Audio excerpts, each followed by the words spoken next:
Hi, you all. I'm Ethan. I'm Jake. And welcome to Coffee and Tea. So stay tuned if you want to learn the 5 most important things about leading worship. Make sure you stay for the last 2. I think that one of the first most important things to talk about when we're talking about what is the function of music in a congregational setting or in a church setting, that it is in fact congregational. A lot of our tendencies, I think, is to look for music that we find more on the pleasing spectrum rather than the communal spectrum. Yeah, and I think this really stems from this whole idea, whole idea that's been impressed upon us by our culture, of this idea of performance aspect. Once you get up on a stage, you need to perform something, right? Like as a solo artist, but congregation singing is different. Congregational singing is different because you want to include everybody in the crowd. Right, and so when you're in a church, when you're a part of a body, Paul, for one, calls us to sing songs to each other. What does that mean? When you have a band not saying that it's wrong to have a band, but when the purpose is to have a soloist, and songs are written for soloists and not the church, you're elevating importance over one person to the whole congregation. So that is kind of the importance of hymns, that they have a little bit on more modern styles of music. Not that you can't with more modern styles of music, but the emphasis needs to be on the congregational side of things.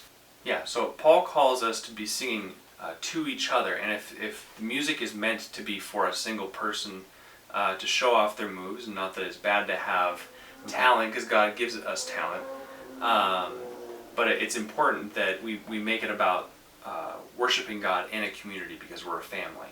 Yeah, and as a family of God, we need to realize that we are a body ultimately, and if parts of the body aren't participating, say in a worship session, what use is it? It should be a whole bodily worship session. Well, a practical note, generally there is a decibel threshold. For those of you who don't know, decibel is a way, or measuring in decibels is a way of measuring how loud something is. And many churches are going way past the threshold for participation, for one, but also for health. Churches tend to make things a little bit too loud, just because that's what we're used to. We're used to playing our music really loud, right? Or we go to a concert, it's always loud. And once again, that's our culture encroaching in on our church, which isn't always a bad thing. We need to be engaged with our culture.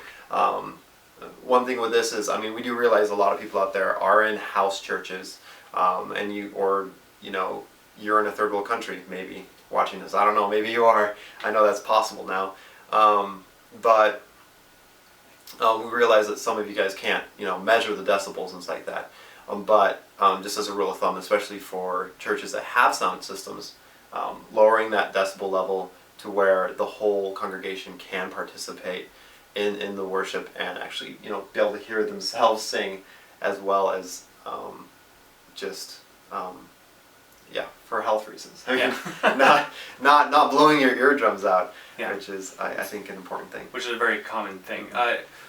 One thing that Dr. Gager from Moody Bible Institute points out is anywhere from between 70 decibels as being too low and 90 decibels being too high. 81 decibels tends to be the sweet spot for congregational participation. Part of that, I think, is because when you get to a place where it's loud enough you feel comfortable, at the same time you feel like your voice matters. Because it is important, you don't want the so-called foot in the congregation to feel like it has no purpose because it's not a hand. Yeah. No. Yeah, and you don't want to feel slain because the drum is just knocking you down every time it's hitting that bass. But so finding that sweet spot is really important in worship music, and so just try and get that right decibelage. Yeah. So what do you think is important about song choice, Ethan? Well, I think as far as song choice, obviously you want something that is easy for the congregation to sing. So you can find some of those old hymns that just have knock dead theology. It's got saying some great stuff, but sometimes the language is dated. and it is hard to sing as a congregation. And sometimes some people, the language is so dated, some people don't even know what the song is talking about. Maybe some explanation is needed. Yeah, some explanation is needed. And so, like, that's where, being drawn to some of the more modern songs is nice, because some of them have that more modern language and it's understandable. But sometimes it's so dumbed down that, in a way, it's not understandable because it's hardly even a worship song. It's hardly even a worship song. Some of them sound almost like they're a love song, and it's not even really about God specifically, and it's not praising God for anything He's done, but rather it's just kind of this vague... Yeah, sort of like general... like mumbo jumbo, like we love you, may your blessings fall on us, sort of thing. It's sort of like, in a way, it's maybe we could sing some Beatles tunes already. Yeah, exactly. But it is important that we're choosing songs that have a truth point, because you have to remember that while you're up on stage, you have to think pastorally.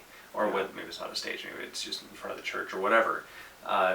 Your time up there is meant to be spent pastorally. So thinking about, what does the church gain from this song, in the sense of, like, are they learning a truth about God? Are they actively praising Him and His attributes? Are they learning something about Him? Not just spending time singing la la la la la. Yeah. La la la la la. Yeah. Yeah, and I mean, it doesn't have to be a huge theological point. I mean, sometimes it could just be one point that is like driven home in the song, and sometimes that point is good to just be like, to be able to focus on. One of my favorite songs to sing in worship is "In the Morning When I Rise, Give Me Jesus." Give me Jesus. I was just thinking that song. Yeah, exactly. It's one of those songs. It's such a simple truth, but it just kind of keeps bringing it home, and it's one of those moments you can just really reflect on, especially when the song sort of gets to this point where it's saying, even in death, all that you really want is Jesus. And I mean, that in itself, I mean, almost brings me to tears every single time I sing it. So the two most important points, I'll end by saying this. So it's theology and heart. Because you have to know who you're worshiping, and so it is important to have a growing theology of sorts. And that is to say, if I am a close friend of Ethan's, then my knowledge of Ethan should be a living and growing thing, right? Something we're building on, not something that's like, well, I don't remember what Ethan does anymore. And I don't really care. I'm just using it as an example. Yeah, exactly. Yeah. But if we're getting into a relationship with God, then it is important to know who exactly are we speaking about. And so delving into His Word and reading about who He is, and then possibly and probably listening to others who have spent their lives studying this, reading books from the past and stuff like that, to help us get a more robust understanding of who God is. Yeah, and the theological aspect of getting to know God more, it is an important part of worship. And it's the most important. Yeah, I think it's the most important part of worship. I mean, ultimately, a lot of people say that God needs our praise or our worship, and really He doesn't.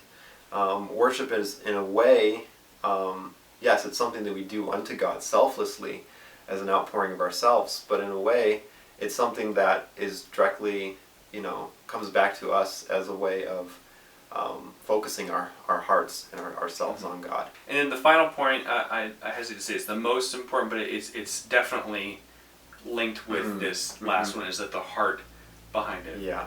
Because you can't worship God without a right heart behind it. Yeah.